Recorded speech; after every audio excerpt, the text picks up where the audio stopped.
Hello friends, అందరికీ నమస్తే. Welcome to our channel. ఈ రోజుటి మన వీడియోలో 7 జన్మల సౌభాగ్యాన్ని ఇచ్చే వటసావిత్రి వ్రతం గురించి ఈ వీడియోలో తెలుసుకుందాం. హిందూ మత విశ్వాసాల ప్రకారం తమ భర్త దీర్ఘాయువు, సంతోషకరమైన వివాహ జీవితం కోసం వటసావిత్రి వ్రతాన్ని ఆచరిస్తారు. జ్యేష్ఠ మాసంలో కృష్ణపక్షంలో వటసావిత్రి వ్రతం పండుగను జరుపుకుంటారు. ప్రతి హిందూ వివాహిత స్త్రీకి ఈ పండుగ చాలా ప్రత్యేకమైనది. ఈ రోజున వివాహిత స్త్రీలు తమ భర్త దీర్ఘాయువు, మంచి ఆరోగ్యం కోసం ఉపవాసం ఉంటారు. ఈ రోజున వివాహిత స్త్రీలు మర్రి చెట్టును ఆచారాల ప్రకారం పూజిస్తారు. వటసావిత్రి వ్రతం తేదీ, శుభ సమయం గురించి తెలుసుకుందాం. అదృష్టాన్ని ఇచ్చే వటసావిత్రి వ్రతాన్ని జూన్ 5వ తేదీ రాత్రి 7:54 నుంచి ప్రారంభమై మరుసటి రోజు జూన్ 6వ తేదీ సాయంత్రం 6:07 ముగుస్తుంది. ఉదయం తిథి ప్రకారం ఈ సంవత్సరం వటసావిత్రి వ్రతాన్ని జూన్ 6 గురువారం నాడు జరుపుకుంటారు. హిందూ క్యాలెండర్ ప్రకారం వటసావిత్రి వ్రతం ఉదయం 11:52 నుండి మధ్యాహ్నం 12:48 వరకు పూజలకు అనుకూలమైన సమయం. ఈ కాలంలో మర్రి చెట్టును పూజించవచ్చు. అసలు మర్రి చెట్టును ఎందుకు పూజించాలి? వటసావిత్రి వ్రతం రోజు అందరూ వటవృక్షాన్ని పూజిస్తారు. తప్పనిసరిగా మర్రి చెట్టును పూజించటం ఆనవాయితీగా వస్తుంది. ఈరోజు ఉదయాన్నే నిద్రలేచి స్నానం చేసిన తరువాత పూజ చేసేందుకు మహిళలు మర్రి చెట్టు దగ్గరకు వెళ్తారు.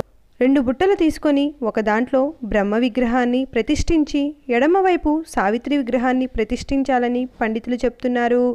రెండో బుట్టలో సత్యవంతుడు, సావిత్రి విగ్రహాలను ప్రతిష్ఠించాలి.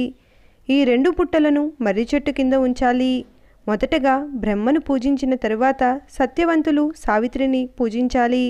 తరువాత మర్రి చెట్టుకు నీళ్లు పోయాలి. నీళ్లు, రోలి, శనగలు, బెల్లం, ధూపదీపంతో మర్రి చెట్టును పూజించాలి.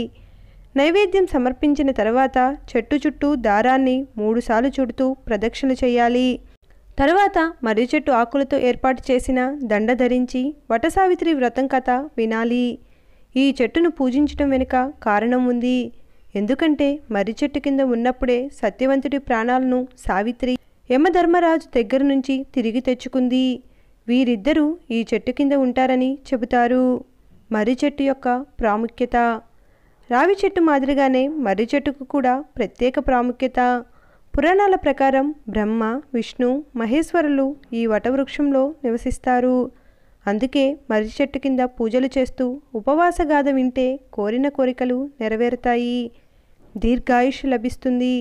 అందుకే ఈ చెట్టును అక్షయవత్ కూడా పిలుస్తారు. మర్రి చెట్టును పూజించటం వల్ల దీర్ఘాయువు, సుఖ సంతోషాలు, సౌభాగ్యం లభిస్తాయి. అన్ని రకాల కలహాలు, బాధలు తొలగిపోతాయి. మర్రి చెట్టు వేర్లకి పచ్చిపాలు పోసి తరువాత నీటిని సమర్పించి 7 సార్లు దారాన్ని చుడుతూ ప్రదక్షిణ చేస్తారు. ఇలా చేయటం వల్ల కుటుంబంపై వచ్చే కంటికి కనిపించని అడ్డంకులు తొలగిపోయి ఇంట్లో సుఖ సంతోషాలు నెలకొంటాయి. వటసావిత్రి వ్రతం కథ. సావిత్రి అశ్వపతి ఏకైక సంతానం. ద్యుమతెన్సుడి కుమారుడు సత్యవంతుడు. అతడి ఆయుష్ ఎక్కువ రోజులు లేదని తెలిసినప్పటికీ సత్యవంతుణ్ణి వివాహం చేసుకోవాలని నిర్ణయించుకుంటుంది. రాజభవనంలో అన్ని సుఖాలు, వైభవాన్ని అనుభవించిన సావిత్రి వివాహం జరిగిన తర్వాత అడవిలో భర్తతో కలిసి నివసిస్తుంది.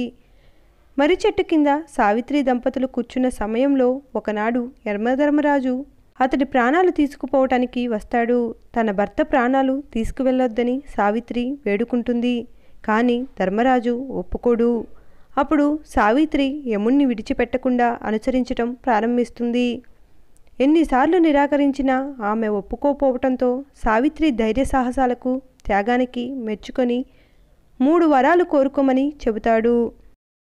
మొదటి కోరికగా సావిత్రి సత్యవంతుడి తల్లిదండ్రులకు కళ్ళు ఇవ్వమని కోరుకుంటుంది. తరువాత శత్రువుల చేతిలో ఉన్న తమ రాజ్యాన్ని ఇవ్వమని కోరుకుంటుంది.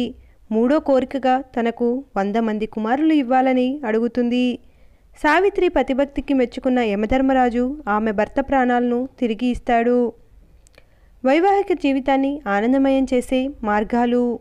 వైవాహిక జీవితం నుండి విభేదాలను తొలగించి సంతోషం కోసం వటసావిత్రి వ్రతం రోజున మర్రి చెట్టు కింద విష్ణువుతో పాటు లక్ష్మీదేవిని పూజించి వారి విగ్రహం ముందు నెయ్యి దీపం వెలిగించాలి. ఆ తరువాత మీ భర్తతో కలిసి మర్రి చెట్టుకు 11 సార్లు ప్రదక్షిణ చేయండి. ఈ పరిహారం చేయటం వల్ల వైవాహిక జీవితం సంతోషంగా ఉంటుందని నమ్ముతారు. ఈ పరిహారం ప్రతిరోజు కూడా చేయవచ్చు. సంపద, ఆస్తి కోసం నివారణలు. మీ ఆర్థిక స్థితిని మెరుగుపరచడానికి, రుణ విముక్తి కోసం వటసావిత్రి వ్రతం రోజున అన్ని ఆచారాలతో లక్ష్మీదేవిని పూజించాలి. పూజా సమయంలో లక్ష్మీదేవికి 11 పసుపు కోవెలను సమర్పించండి. పసుపు చిప్పలు అందుబాటులో లేకుంటే తెల్లటి పెంకులపై పసుపు రాసి పసుపు రంగులోకి మార్చుకొని లక్ష్మీదేవికి సమర్పించవచ్చు. పూజ తరువాత ఈ పసుపు పెంకులను ఎర్రటి గుడ్డలో కట్టి వాటిని భద్రంగా ఉంచండి. ఇలా చేయటం వల్ల సంపద పెరుగుతుందని, ఆర్థిక పరిస్థితి మెరుగుపడుతుందని నమ్ముతారు. Thanks for watching. ఈ వీడియో కనుక మీకు నచ్చినట్లయితే please like, share and subscribe to my channel. Thank you.